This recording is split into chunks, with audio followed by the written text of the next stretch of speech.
My precious children of God, I greet each one of you in the name of our Lord and Savior Jesus Christ. प्रभु की बहुमूल्य संतानों, हमारे प्रभु यीशु मसीह उद्धारकर्ता के नाम में आप सभी को अभिवादन। Today we are going to meditate from Deuteronomy chapter 28 verse 8. आज हम मनन करेंगे व्यवस्था विवरण अध्याय 28 वचन 8 से। It says, "The Lord will command the blessings on you in your bonds and in all that you undertake." तेरे खतों पर और जितने कामों में तू हाथ लगाएगा उन सबों पर यहोवा आशीष देगा। वचन ये कहता है, How to receive this blessing from the Lord? इस आशीष को हम प्रभु से किस तरह से प्राप्त करें। If you read Proverbs chapter 3 verses 9 and 10, it says, "Honor the Lord with your possessions and with the first fruits of all your increase." नीति वचन 3, 9 और 10 इस तरह से कहता है, अपनी संपत्ति के द्वारा और अपनी भूमि की सारी पहली उपज दे देकर यहोवा की प्रतिष्ठा करना। Then your bonds will be filled with plenty. इस प्रकार तेरे खत्ते भरे पूरे रहेंगे। वचन ऐसा कहता है। Yes, my precious children of God, give to God. हाँ, परमेश्वर की बहुमूल्य संतानों, परमेश्वर को दें। You must have all the time this thought in your mind. Always say God first. आपके मन में ये पहली सोच होनी चाहिए कि परमेश्वर पहले स्थान पर हो। My mom taught a lesson when we were small children. जब हम छोटे थे, मेरी माँ हमें सिखाया करती थी। Whenever she used to give a new pencil, new pen, new dress, she'll say, "Put it on you or bring it to the church. We are going to church and keep it in the presence of God. You'll be blessed."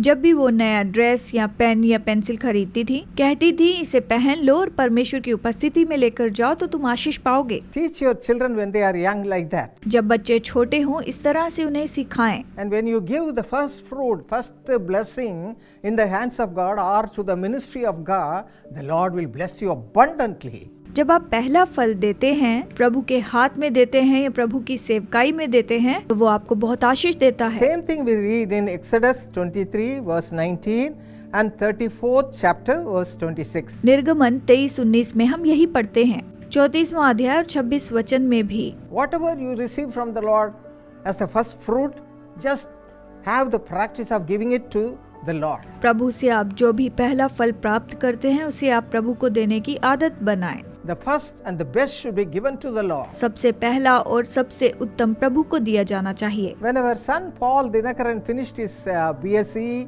he studied MBA and finished MBA also. मेरे बेटे Paul Dinakaran ने BSc की पढ़ाई खत्म की और उसके बाद उन्होंने MBA किया।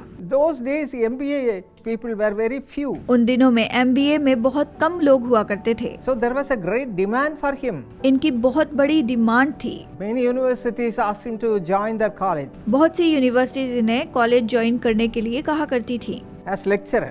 एक लेक्चरर के रूप में ज्वाइन करने के लिए। But at the same time, Jesus Calls ministry was growing and growing like that. लेकिन उसी समय जीसस कॉल्स मिनिस्ट्री बहुत बढ़ती जा रही थी। Only my husband, Dr. D.G.S. Dinakaran, was working very hard. उस समय मेरे पति DGS दिनाकरन बहुत परिश्रम किया करते थे। So, in the ministry, we need a lot of people to help us. इसलिए सेवकाई में उन्हें बहुत से लोगों की मदद चाहिए थी। So my son said, "God first, let me do his ministry, not this worldly job. I want to join my father and do the ministry of Jesus Calls." मेरे बेटे ने कहा कि परमेश्वर सबसे पहले स्थान पर है। संसार में काम करने के बजाय मैं जीसस कॉल्स में परमेश्वर की सेवकाई करूंगा। My friends, because of his obedience to the Lord, now God has blessed him abundantly. परमेश्वर की आज्ञाकारिता के कारण आज परमेश्वर ने बहुत आशीष दी है। You lack nothing. आपको कुछ कमी नहीं होगी। You'll be flourishing in the worldly life as well as in the spiritual life. आप संसारिक और आत्मिक जीवन में फलवंत होते चले जाएंगे। So learn to give God first. तो पहले परमेश्वर को देना सीखिए।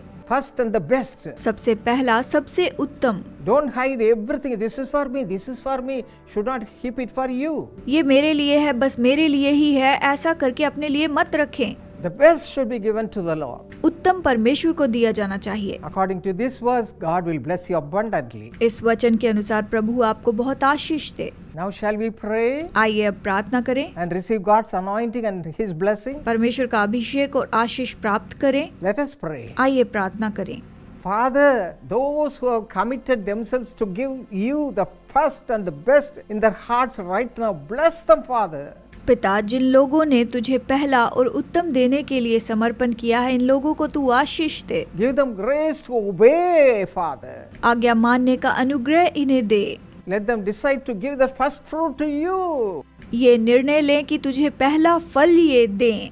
Those who have decided like that, those who are going to obey that, Lord, bless them abundantly. जिन्होंने इस तरह से निर्णय लिया है, जो आज्ञा मानेंगे, उन्हें तू आशीष दे। Bless them according to your promise. अपनी प्रतिज्ञा के अनुसार आशीष दे। In Jesus' name we pray. यीशु के नाम में मांगते हैं, Amen. आमीन।